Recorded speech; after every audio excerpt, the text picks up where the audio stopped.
حیرت کی بات ہے کہ قرآن مجید کے 30 پاروں میں حضرت ابراہیم علیہ السلام کا بار بار اللہ نے ذکر فرمایا ہے۔ ان کی باتیں، ان کی گفتگو، ان کا مناظرہ، ان کا آگ میں جانا، ان کا اپنی قوم کو سمجھانا، حضرت ابراہیم کی جو رب نے آزمائش کی اس کا ذکر کرنا، 60 سے زیادہ آیات میں ان کا ذکر ہے، اور ایک پوری سورہ ابراہیم جناب ابراہیم کے نام کی قرآن پاک میں موجود ہے۔ حضرت ابراہیم علیہ السلام کا بیٹے کے لیے دعا مانگنا، پھر بیٹے کا پیدا ہونا، پھر بیٹے کا جوان ہونا، پھر اس بیٹے کا وادی غیر ذی زارعین میں اپنی ماں سمیت حضرت ابراہیم کا چھوڑ کے آنا، پھر اس بیٹے کا جوان ہونا، پھر اس کا ذبح ہونا، ہر چیز ہی قرآن نے بیان کی۔ پھر حضرت ابراہیم کا رب نے امتحان لیا، اس کا ذکر کیا۔ حضرت ابراہیم علیہ السلام نہ یہودی تھے نہ عیسائی تھے، وہ تو مسلمان تھے، ہر مشرک سے جدا تھے۔ بار بار قرآن پاک نے انہیں حنیف کہہ کے بیان کیا۔ اتنی باتیں بیان کی، اتنا ذکر کیا، اتنا حسن ہوا کہ جناب ابراہیم علیہ السلام کی محبت ہر قرآن مجید کو پڑھنے، سننے، ایمان رکھنے والے کے دل میں بیٹھتی گئی، اور پھر حد ہو گئی۔ رب کریم نے فرمایا وَاتَّخَذَ اللَّهُ إِبْرَاهِيمَ خَلِيلًا، فرمایا اللہ نے ابراہیم علیہ السلام کو اپنا گہرا دوست بنا لیا ہے۔ خلیل کا معنی اعلیٰ حضرت نے بیان کیا، گہرا دوست، گہرا۔ اور قربان جائیں میرے رسول کریم نے، آقا دو عالم نے، نبی رحمت نے، سرور سروراں، شاہ حسینہ آقا کریم صلی اللہ علیہ وسلم نے فرمایا لوگو، میں جو تمہارے سامنے موجود ہوں تو میں بھی حضرت ابراہیم کی دعا بن کے آیا ہوں۔ اور حضور فرمانے لگے حضرت ابراہیم کے بالکل مشابہ تم نے دیکھنا ہونا صورت اور سیرت میں، تو فرمایا میں سب سے زیادہ حضرت ابراہیم سے ملتا جلتا ہوں۔ اتنی محبت۔ اب مجھے بتائیے حضرت ابراہیم کا یہ والا تذکرہ سن کے مسلمانوں کے دلوں میں ان کا کتنا کو پیار بیٹھ جاتا ہوگا۔ حضرت ابراہیم علیہ السلام نے اپنی ساری حیات مبارکہ لوگوں کو دین کا صحیح سبق پڑھاتے گزاری۔ عقائد جو ہوتے ہیں ان کی پختگی انسان کو پختہ کرتی ہے۔ جب تک لوگ نظریاتی طور پر پختہ نہیں ہوتے، وہ زندگی میں کسی شعبے میں بھی مومن بن کے وقت نہیں گزار سکتے۔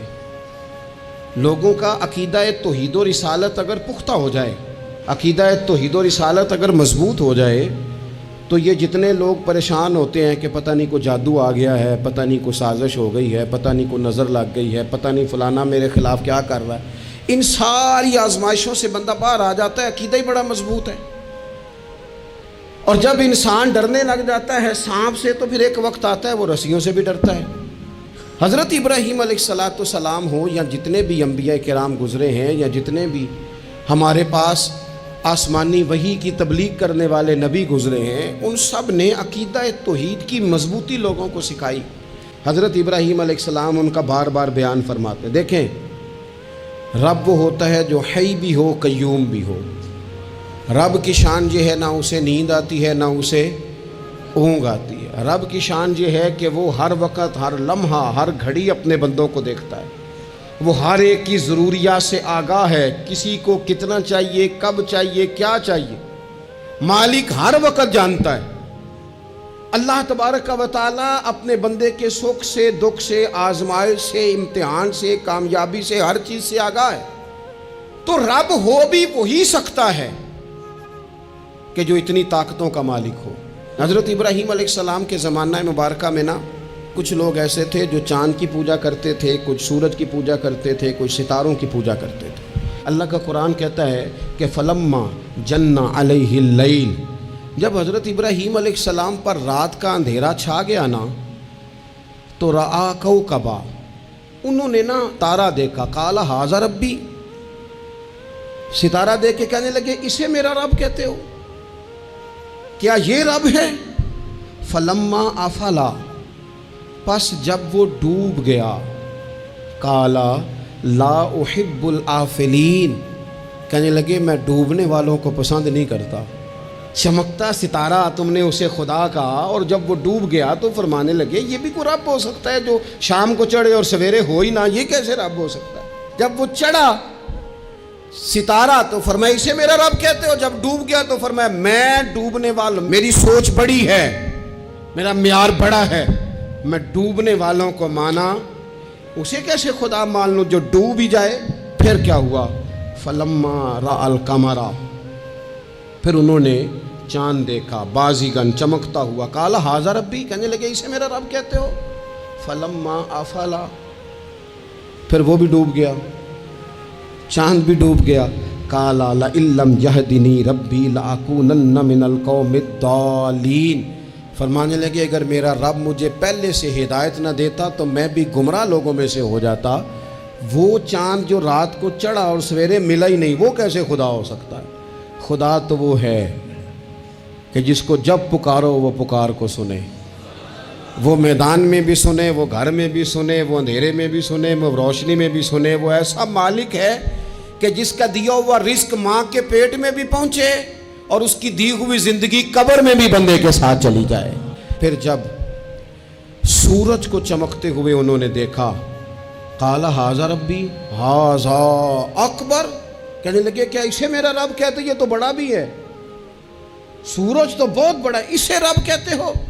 فلما افلت، پس جب وہ بھی غروب ہو گیا، قال یا قومی انی بریء مما تشرکون، فرمانے لگے لوگو میں بری ہوں اس سے جو تم رب کے ساتھ شریک ٹھہراتے ہو، میں ان سب سے بری ہوں، تو آپ پھر کیا ہیں؟ کہنے لگے انی وجہت وجہی للذی فطر السماوات والارض حنیفا وما انا من المشرکین، کہنے لگے میں نے ہر باطل سے جدا ہو کے اپنا منہ اس رب کی طرف کر لیا ہے جو زمین و آسمان کو پیدا کرنے والا ہے، اور میں مشرکوں میں سے نہیں ہوں، میں نے اپنا منہ اپنے رب کی جانب کیا، میں نے اپنی توجہ اس طرف کی ہے جو زمین و آسمان کو پیدا کرنے والا ہے۔ تو حضرت ابراہیم علیہ السلام بار بار اپنی قوم کو نشاندہی کرتے، بتاتے کہ یہ جن چیزوں کو تم رب مانتے ہو یہ اس قابل نہیں ہیں۔ ان سے کہا کہ ان بتوں کی پوجا کرتے ہو جو نہ نفع دے نہ نقصان دیں، ان کے سامنے جھکتے ہو، نہ تمہاری آواز سنے نہ بات سنے۔ دنیا میں ڈھیر ساری بت پرستی ہے آج بھی، اور مسلمانوں کو حاجت ہے کہ وہ قرآن مجید کی آیات کو یاد کریں، حضرت ابراہیم علیہ السلام کے ان دلائل توحید کو وہ ازبر کریں۔ اقبال کہنے لگے کہ اگرچہ بت ہیں جماعت کی آستینوں میں، مجھے ہے حکم اذاں لا الہ الا اللہ، اور کہنے لگے یہ دور اپنے ابراہیم کی تلاش میں ہے، صنم کدا ہے جہاں لا الہ الا اللہ، اور بہار ہو کہ خزاں لا الہ الا اللہ۔ ہر مقام پر عقیدہ توحید کو بیان کرنے کی حاجت ہے، اس حوالے سے کہ پوری دنیا میں تیزی کے ساتھ وہ لوگ جو صرف اور صرف اور اپنی عقل کی بنیاد پر چیزوں کو سمجھنا چاہتے ہیں، وہی کی بنیاد پر نہیں۔ معاذ اللہ بڑے بڑے پڑھے لکھے پی ایچ ڈی اسکالر، بڑے بڑے ایم فل کے مقالے لکھنے والے، ماسٹر کی ڈگریاں رکھنے والے ایسے بیوقوف ہیں کہ خود جا کے کہتے ہیں بت خانے میں معاذ اللہ کہ ایک بت دے دو، رنگ یہ والا ہو، وزن اتنا کو ہو، جگہ اتنی ہے، اتنی کو جگہ پہ پھیٹا آ جائے، اور پھر وہ گھر لے کے جاتے ہیں تو مرمت کرانے بھی لاتے ہیں، کہتے ہیں آنکھ نکل گئی دوبارہ لگا دو۔ کیسے بیوقوف ہو، اس کو معاذ اللہ خدا بنائے ہوئے ہو، جس کے بارے میں تمہارا یہ گمان ہے کہ یہ ہمارا رب ہے معاذ اللہ، اور تم اس کو مرمت کرانے لائے ہوئے ہو، اس کا رنگ اتر گیا اور رنگ کرانے لائے ہوئے ہو۔ میں آپ یقین کریں کبھی کبھی محو حیرت ہو جاتا ہوں، میں سوچتا ہوں ہم لوگوں کو محنت کر کے دین حاصل کرنا پڑتا تو بڑا مشکل تھا۔ بڑے بڑے پڑھے لکھوں کی عقلوں پہ پردے پڑے ہوئے ہیں، یہ تو خدا نے رحمت کی ہے، پیدا ہی اس ماں کی گود میں ہوئے ہیں جس نے پیدا ہوتے ہی کہا بیٹا پڑھو بالغ الغلا بکمالہ کشفت دجا بجمالہ حسنت جمیع خصالہ صلو علیہ وآلہ۔ تو حضرت ابراہیم خلیل اللہ علیہ السلام کو اللہ تبارک و تعالیٰ نے بڑی عظمتوں، رفعتوں، بلندیوں اور شانوں کے ساتھ مالا مال فرمایا، چونکہ ان کا اتنا زیادہ ذکر ہے قرآن پاک کے اندر، احادیث صحیحہ کے اندر، حضور کے مقدس فرامین کے اندر۔ تو حضرت ابراہیم علیہ السلام کی سیرت مبارکہ ہمیں سیکھنی چاہیے۔ ایک تو قرآن مجید جو ہمیں ان کے تذکرے سناتا ہے، بتاتا ہے، اس پر ہمیں توجہ دینی چاہیے، اور ایک یہ کہ دیکھنا چاہیے کس چیز کے اوپر زیادہ ان کا مزاج تھا۔ تو حضرت ابراہیم علیہ السلام کی زندگی میں ایک بات بڑی خاص ہے، وہ یہ ہے کہ ان کا توکل بڑا مضبوط تھا، بھروسہ بڑا مضبوط تھا۔ ہمارے ہاں ٹوٹتے بکھرتے لوگوں کے خیالات، دیکھو عزت اللہ دیتا ہے، وہ کہانیاں بنا کے لینی ہے، لوگوں کے سامنے اپنا جعلی روپ پیدا کر کے لینی ہے، کبھی بھی یہ کام نہ کرے، یہ انسان کو کمزور کرتا ہے۔ آپ کے جانے کے بعد پھر جو آپ پر تبصرے ہوتے ہیں وہ سننے قابل ہوتے ہیں کہ دیکھو یہ اس بندے کی حیثیت ہے، کیا کرنا چاہ رہا ہے یہ۔ حضرت ابراہیم کی زندگی میں مضبوط توکل، اور یہ ضروری نہیں کہ آپ کے پیچھے ہزاروں لوگ ہی ہوں، سینکڑوں لوگ ہی ہوں تو تبھی کام بنتا ہے۔ ہر کام کو جمہوریت کے رنگ میں نہ تولے۔ عزیز بھائی، حضرت ابراہیم کو آگ میں ڈالا جا رہا تھا، ایک بندہ بھی نہیں تھا، خدا را غور کرنا، وہ ایک بھی نہیں تھا جو کہتا کہ خلیل کو آگ میں نہ ڈالو۔ لیکن جب منجنیق تیار ہو گئی، حضرت ابراہیم کو رکھ لیا۔ کبھی تو بندے کا حوصلہ ٹوٹتا ہے نا، کبھی تو وہ کمزور پڑتا ہے، لیکن یہ نہیں پڑھتے یہ خلیل اللہ ہے۔ جب آپ کو انشراح صدر ہو جائے، آگ میں ڈالا جا رہا ہے، جا رہے ہیں، حضرت جبریل امین حاضر ہو کے کہتے ہیں چلو کوئی حکم کر دیں۔ فرمانے لگے حکم تو ہے پر جبریل تیرے لیے کوئی نہیں، خدا را مسلمانوں اس پر کبھی غور کرو۔ ساری زندگی کہا رب راضی ہو جائے، رب راضی ہو جائے، کبھی خود بھی تو رب سے راضی ہو کے دیکھو نا۔ رضی اللہ عنہم ورضوا عنہ، اللہ نے مومن کی شان یہ بیان کی ہے کہ اس سے اللہ راضی ہوتا ہے اور وہ اپنے اللہ سے راضی ہوتا ہے۔ صحابہ سے اللہ راضی تھا اور صحابہ بھی اپنے اللہ سے۔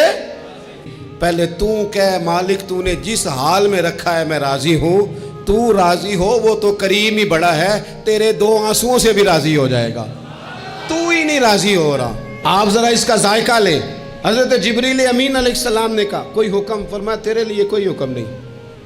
تو حضرت جبریل عرض کرتے ہیں، حضرت جبریل عرض کرتے ہیں پھر اے خلیل آپ رب سے ہی عرض کر لیں، دعا کر لیں، وہ تو کریم ہے، ابھی بارش برسائے گا، یہ آگ گئی، کوئی انتظام فرما، کریں دعا۔ کبھی تو راضی رہیں نا ہم رب کی تقسیم پر، کبھی تو ٹھہرے نا کہ ٹھیک ہے، تبھی تو کہیں نا اگر اس نے بیمار کیا تو قبول ہے مجھے بیماری، اگر اس نے غریبی دی ہے تو قبول ہے۔ حضرت ابراہیم سے جناب جبریل نے کہا اللہ سے ہی دعا کر لیں۔ تو پلٹ کے دیکھا حضرت خلیل نے، ان کو منجنیق میں رکھا گیا ہے، آگ میں ڈالے جا رہے ہیں، اللہ سے دعا کر لیں۔ تو پلٹ کے دیکھا سامنے آگ ہے، آسمان سے باتیں کر رہی ہے۔ حضرت ابراہیم پلٹ کے کہنے لگے جبریل تو بتا، رب کو پتہ نہیں اس کا خلیل کس حال میں ہے، اسے پتہ ہے کہ نہیں؟ تو حضرت جبریل ہر پیغمبر کی بارگاہ میں حاضر ہونے والے عرض کرنے لگے ہاں اسے تو پتہ ہے۔ کہنے لگے جا پھر، اگر رب کی رضا یہ ہے نا کہ خلیل آگ میں جائے تو خلیل پورا تیار ہے جانے کے لیے، ہماری تیاری ہے، پوری تیاری، جس حال میں وہ چاہتا ہے ہم اس حال میں رہنے کو تیار ہیں۔ وہ دکھ قبول نے محمد بخشا، بس دعا کرو راضی رہن پیارے۔ اگر وہ اس حال میں راضی رکھنا چاہتا ہے تو شکوہ کس بات، شکایت کس بات؟ ٹھیک ہے، اگر وہ چاہتا ہے کہ ہم آگ میں جائیں تو کر لی ہے نا ہم نے تیاری ہے ہماری، تیار ہیں جانے کو، ختم ہو گئی بات۔ نبی پاک صلی اللہ تعالیٰ علیہ وسلم نے فرمایا، اور امام ابو نعیم نے اس کو لکھا ہے کہ اللہ تعالیٰ نے حضرت ابراہیم کو وحی فرمائی تھی کہ اے میرے خلیل، آپ نے حسن اخلاق کا مظاہرہ کرنا ہے چاہے آپ کے سامنے کوئی بھی ہو، اور فرمایا رب کریم نے کہ اگر لوگ حسن اخلاق کا مظاہرہ کریں گے تو اے خلیل میں انہیں ابرار کے زمرے میں، نیکوں کے زمرے میں داخل کر لوں گا، اور فرمایا بے شک حسن اخلاق والوں کے بارے میں میں نے یہ حکم جاری کر دیا ہے کہ جو لوگ دنیا میں اچھے اخلاق کا مظاہرہ کریں گے اے میرے خلیل قیامت کے دن میں انہیں اپنے عرش کا سایہ عطا کروں گا۔ حضور فرماتے ہیں رب نے حکم دیا حضرت ابراہیم کا کہ سامنے کوئی بھی ہو، آپ کا اخلاقی رویہ کبھی بھی کمزور نہیں ہونا چاہیے۔ ہم نہ بندہ دیکھ کے اخلاق کا مظاہرہ کرتے ہیں۔ حضور فرماتے رب نے حضرت ابراہیم سے کہا کہ سامنے کوئی بھی ہو، اے میرے خلیل آپ نے ہمیشہ مظاہرہ اخلاق کا ہی کرنا ہے۔ حضرت ابراہیم علیہ السلام کی زندگی میں ایک بات اور بہت زیادہ تھی، وہ تھا مقام تسلیم و رضا۔ ہر وقت بات ماننا، اپنے رب کی رضا کی ہر بات۔ ایک لفظ آپ بڑے ذوق سے پڑھا کرتے تھے، حسبنا اللہ و نعم الوکیل، کہتے تھے میرا رب ہی میرے لیے کافی ہے اور وہ بڑا ہی کارساز ہے۔ میں نے اپنے مالک کی ہر بات کو ماننا۔ اللہ نے جو والا حکم حضرت خلیل کو دیا نا، اسے سونا کر کے صحیح کر کے